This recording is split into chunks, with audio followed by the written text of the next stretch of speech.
malam hari tidurnya. Cakep.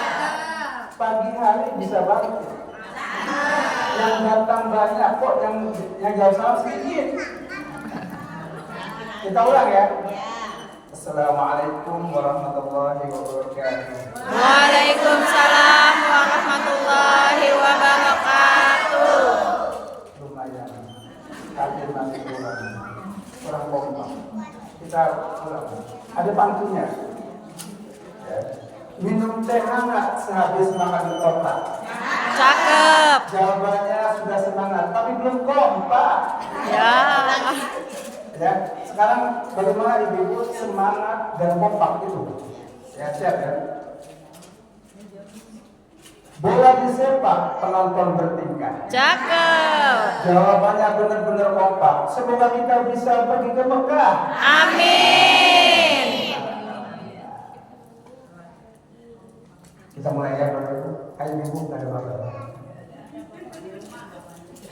Alhamdulillahi Rabbil Alamin.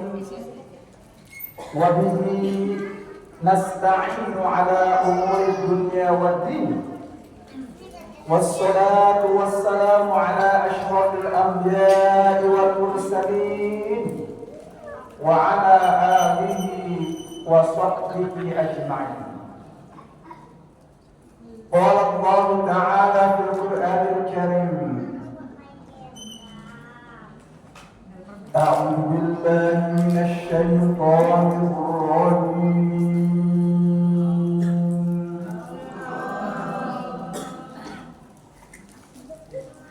بسم الله الرحمن الرحيم.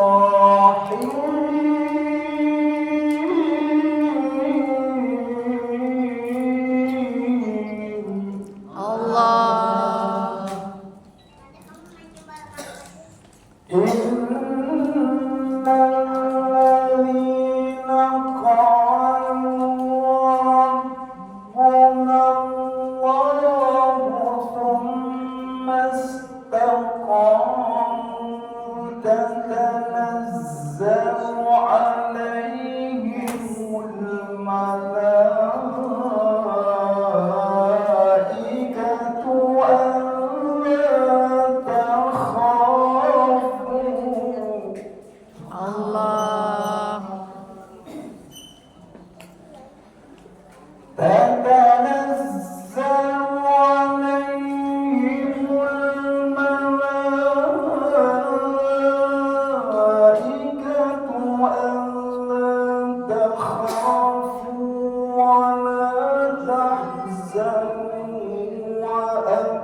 Ibu-ibu yang insya Allah semuanya adalah calon-calon penghuni surga. Amin. Memang ketika Isra Mi'raj, Rasulullah SAW pernah melihat neraka, dan ternyata apa yang terjadi ibu sekalian? Salah satu yang dilihat di sana adalah ternyata kebanyakan penghuni neraka adalah ibu-ibu, wanita.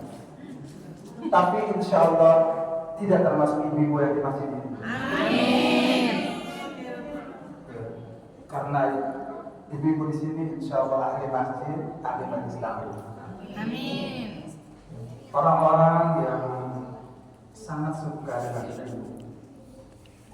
Ada hadis yang menyatakan, man salaka tariqan yaltamisu bihi ilman sahhalallahu lahu al-jannah.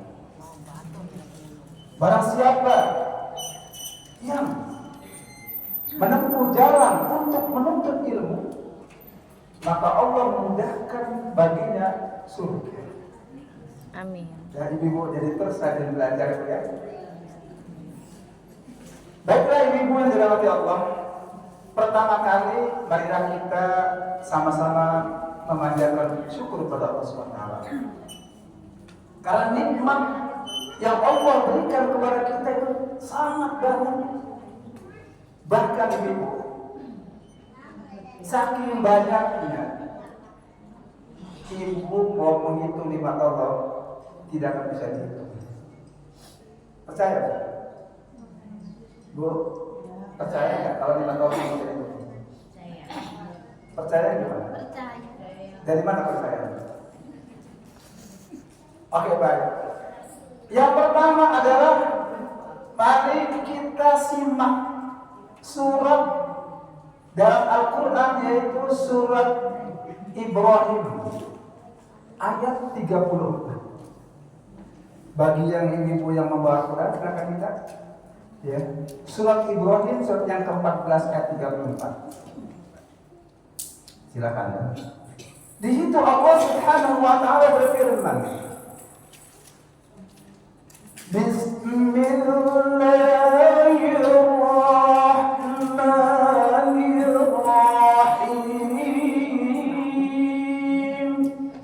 Allah. Wa atakum ma sa'altum wa in ta'uddu ni'matallahi la tuhsuha. Wa in ta'uddu, jika kalian menghitung nikmat Allah, nikmat Allah tidak bisa dihitung. Tidak bisa dihitung. Wa atakum min kulli ma sa'altum. Wa atakum min kulli ma sa'altumuhu. Surat 34. Jadi dengan alam modern sehebat apapun, Bu, orang secerdas apapun, nikmat Allah bisa dihitung. Coba saya pengen nanya ke ibu, nikmat Allah yang tidak bisa dihitung, ya. Yang namanya tidak bisa dihitung, nggak bisa dengan triliun, namanya bisa dihitung. Kalau triliun yang bisa dihitung, ini nggak bisa dihitung. Nah, contoh Bu, nikmat apa saja? Coba ibu sebutkan. Bang Biru Udara, silakan Pak. Nikmat sehat. Apa lagi Bu? Iman bersama Islam, panjang umur. Oke, baik Bu, tolong dicatat atau diingat. Dari semua nikmat yang ada, ternyata itu semuanya bisa dikelompokkan menjadi 7 nikmat. Berapa Bu? 7. Saya akan menyebut satu-satu urutannya, dan yang paling besar sampai yang paling kecil. Dan 7 ini silahkan dihafal, ya. Kemudian yang bisa menjawab dapat door prize. Yang hafal, ya, dimuliakan. Oke, baik ya. Yang hafal di luar kepala dapat door prize. Urutannya. Yang pertama adalah nikmat iman. Yang pertama. Silahkan dicatat atau diingat-ingat. Yang pakai handphone, dari handphone. Yang pakai buku, silahkan catat. Yang kedua, umur. Ya. Yang pertama iman, yang kedua umur. Ini perlu kita tahu. Sehingga kita mensyukuri Allah. Yang ketiga, nikmat fasilitas hidup. Ya. Fasilitas hidup. Yang keempat, nikmat sehat. Jadi sehat itu ada 4. Yang kelima, nikmat persaudaraan. Ya, nikmat persaudaraan. Sudah? Yang keenam, nikmat aman. Ya, jadi aman itu nikmat keenam. Dan yang terakhir, yang ketujuh adalah nyaman. Jadi nyaman ini penyempurna. Itu gitu. Silakan ibu-ibu hafalkan nanti ya. Nanti kita akan tes. Siapa yang hafal dapat door prize. Catat dulu ya. Yang membawa buku di buku, yang dengan handphone di handphonenya, yang tidak bawa handphone dan tidak bawa buku, cukup dihafal dalam kotak. Baik Bapak Ibu, ibu sekalian. Saya akan menjelaskan lebih dulu sebelum ada pengetesannya.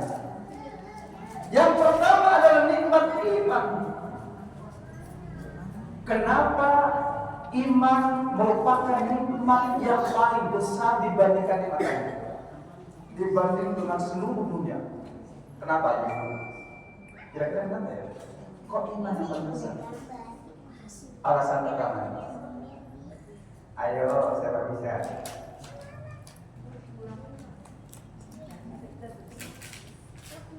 Karena kita bersyukur kita dikasih iman. Ya, kenapa dia lebih besar dari semua? Lebih dari mobil, lebih dari rumah. Ada yang dikasih bukan iman kepada Allah. Ada ya, ada. Bagus. Apa lagi? Yang lain? Oke. Kenapa iman itu merupakan nikmat yang paling besar? Ini paling tidak dua sebenarnya. Yang pertama adalah karena dengan iman amal kita, karena dengan iman itu amal kita diterima oleh Allah dan berpahala. Kalau orang kafir ibu, dia melakukan kebaikan, dia sedekah, dia senyum, dia membantu orang, dia mempungut duri dari jalan, dia membantu bencana alam. Kalau dia tidak ada imannya, kalau dia kafir, tidak ada pahala. Itu kalau kafir. Tapi dengan iman, ibu senyum saja, ya senyum, itu sudah berpahala. Senyum aja cuma.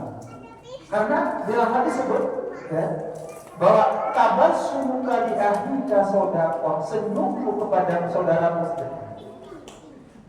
Nah, jadi kalau ibu senyum, sering-sering senyum. Kalau kita ketawa, cukup senyum aja. Ya, di sini tadi saya lihat jarang senyum. Tahun bulan. Tanggung bulan. Tapi tanggal 15 ya. Iya, tapi memang bukan. Sekarang ini tanggal 15, dompet dan ATM sudah mulai kempes. Karena harga barang naik, beras naik, semuanya naik. Jadi baru tanggal 15 itu sudah senyum berkurang. Ya, benar itu. Nah ibu, jadi mulai sekarang kita banyak senyum, ya. Walaupun kita nggak punya duit, tetap senyum. Ya. Baik, itu jadi keuntungan dunia. Lalu keuntungan di akhirat, orang yang beriman apa keuntungannya? Ini mau diingat dan dicatat. Karena nanti di akhir ada pertanyaan dan yang bisa menjawab ada dosa. Jadi alasan yang pertama adalah setiap amal yang kita lakukan kalau ada imannya ada pahalanya. Ya. Walaupun ada orang dia bisa masuk surga karena memotong pohon yang jatuh ke jalanan, dipotong yang dibersihkan sehingga orang bisa lewat. Memungut duri paku di jalan, ibu lihat paku dipindahkan juga itu pahala. Nah, yang pertama. Yang kedua ibu, keuntungan iman adalah nanti di akhirat, ya di akhirat, itu orang yang ada imannya, dia akan diselamatkan dari api neraka. Akan selamat dari neraka kalau ada imannya. Walaupun imannya itu kecil, dia akan diselamatkan dari neraka. Walaupun imannya itu hanya sebesar debu, sebesar atom. Rasulullah Shallallahu Alaihi Wasallam bersabda, "Yukhraju minan nari man kana fi qalbihi mithqalu dzarratin minal iman. Akan dikeluarkan dari api neraka orang yang di dalam dadanya ada sebesar atom keimanan. Subhanallah. Untung banget di dalam itu.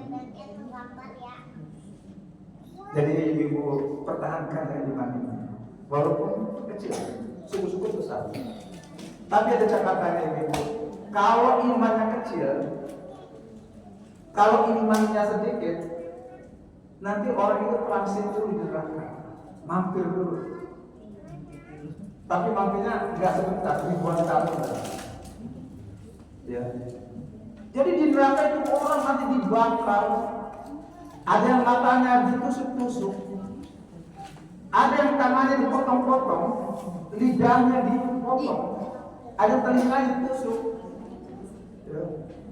Macam-macam siksaan. Ada diminum, minumnya di sana itu apa minumannya? Ada 2 merek di neraka. Ibu tahu merek minuman di neraka? Benar, bahasa Arabnya apa? Benar. Yang darah dan namanya Gosako, merek Gosako. Minuman yang kedua, air yang mendidih. Itu minuman neraka. Namanya Hamiman. Jadi di neraka minumannya ada 2 merek, yaitu Hamiman dan Gosako. Hamiman adalah air yang mendidih, Gosako adalah darah dan tanah yang diminumkan pada penderita. Nah, ini sekalian, kita jangan sampai transit dulu di neraka. Tapi walaupun misalnya hak transit, kalau ada ibadah, suatu saat nanti setelah ratusan tahun, setelah ribuan tahun, nanti dia dihentaskan, diselamatkan. Ya. Itu. Tapi kalau orang kafir, ibu-ibu, dia akan selama-lamanya di sana. Ibu-ibu mau mampir dulu gak ke neraka? Nggak pengen tahu dulu silaturahmi sama sih ya. Ada yang mau tamasnya ke neraka? Nggak mau ya. Nah, jadi ibu-ibu ini di apa ya, tentang iman. Oke, ini yang pertama, kenapa iman? Yang kedua, nikmat umur. Bu, kenapa umur dikatakan nikmatan beserta iman? Kenapa? Siapa yang tahu dari itu? Jawabannya apa? Kenapa umur nikmatan besar? Ya, benar sekali. Benar sekali. Ini nanti ada pertanyaan juga ya.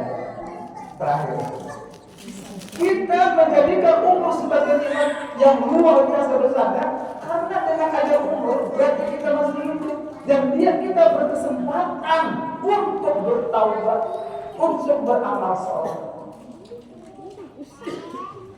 Ibu-ibu, kalau kita sudah meninggal, mungkin nggak bisa datang ke majelis taklim? Mungkin nggak kita bisa baca Quran? Jangankan kita datang ke majelis taklim, kalau orang sudah meninggal lagi meninggal nih. Terus tiba-tiba lagi orang pada takziah, pada berkunjung terus senyum. Lagi meninggal. Apa sebetulnya? Kabur. Dari senyum aja orang kabur. Apalagi kalau orang meninggal tiba-tiba ucuk-ucuk datang sini ngaji. Ibu baru terbang gitu, pada kabur. Takut, lari. Nah, itu apa ya? Jadi umur. Hanya orang yang hidup yang bisa beramal. Makanya ibu, mari kita selagi masih hidup di dunia kita banyak beribadah. Sebab ada ayat Al-Quran yang harus ibu tahu. Coba dilihat dalam surat Al-Munafiqun ayat 10. Surat Al-Munafiqun adalah surat yang ke-63. Ya, silakan. Surat Al-Munafiqun. Ini tentang Allah.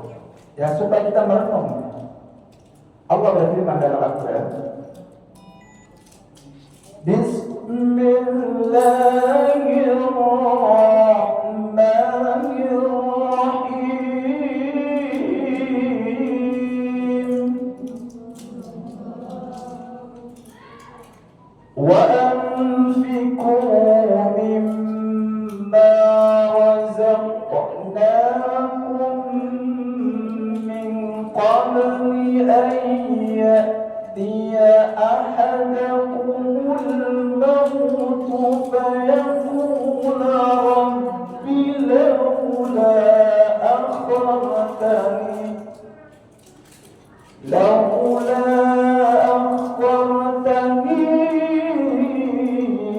إلى أجل قريب. Yang artinya, ya, ketika orang datang, berinfaklah kalian sebelum datangnya kematian. Sebab kalau sudah datang, dia akan mengatakan, wahai Rabb kami, tangguhkan kami sebentar saja, perpanjang umur kami. Pasti saya akan bersedekah dan saya akan beramal soleh. Nah seperti itu ibu. Jadi kita kalau orang sudah meninggal, itu penyesalannya luar biasa, pengen dipilihkan kembali. Apa janjinya? Dua. Yang pertama sedekah. Jadi ibu-ibu, ya, mari kita benar-benar rajin sedekah sekarang. Kalau ada tromol, ya, ini kalau ada tromol, jangan sampai tidak diisi, habis. Tapi diisinya pakai uang. Ya. Kalau ada tromol, jadi kalau datang ke majelis taklim, ke masjid, itu bawa uang, walaupun berapapun uangnya. Kalau bisa, yang warnanya merah. Kalau bisa. Tapi kalau enggak yang merah, adiknya lagi warnanya. Yang itu pun enggak bisa, adiknya lagi warnanya. Masih enggak bisa, adiknya lagi warnanya. Apa ya betul? Tidak jauh, yang adiknya lagi warnanya. Coklat. Tidak bisa yang coklat, adiknya lagi warnanya. Tidak bisa, adiknya lagi warnanya. Koin bu, ribuan koin. Enggak apa-apa, benar itu orang paham ya. Dan itu pasti akan ketemu dengan kita. Jangan mengecilkan 500 rupiah. Enggak apa-apa bu. Jangan sampai enggak ngisi. Ini pesan saya, benar sekali. Tolong, kalau kita enggak, termasuk sampaikan ke bapak-bapak, kalau ke masjid subuh itu bawa, jadi malam-malam itu disediakan. Tak taruh di kantong baju yang akan dibawa ke masjid supaya nggak lupa. Kadang-kadang kalau kita subuh buru-buru itu suka lupa, jadi masukin dulu maksa. Jadi kita gini, ini bapak-bapak ya, mungkin ibu juga kalau ke masjid. Malam kita siapkan baju yang akan dipakai besok subuh.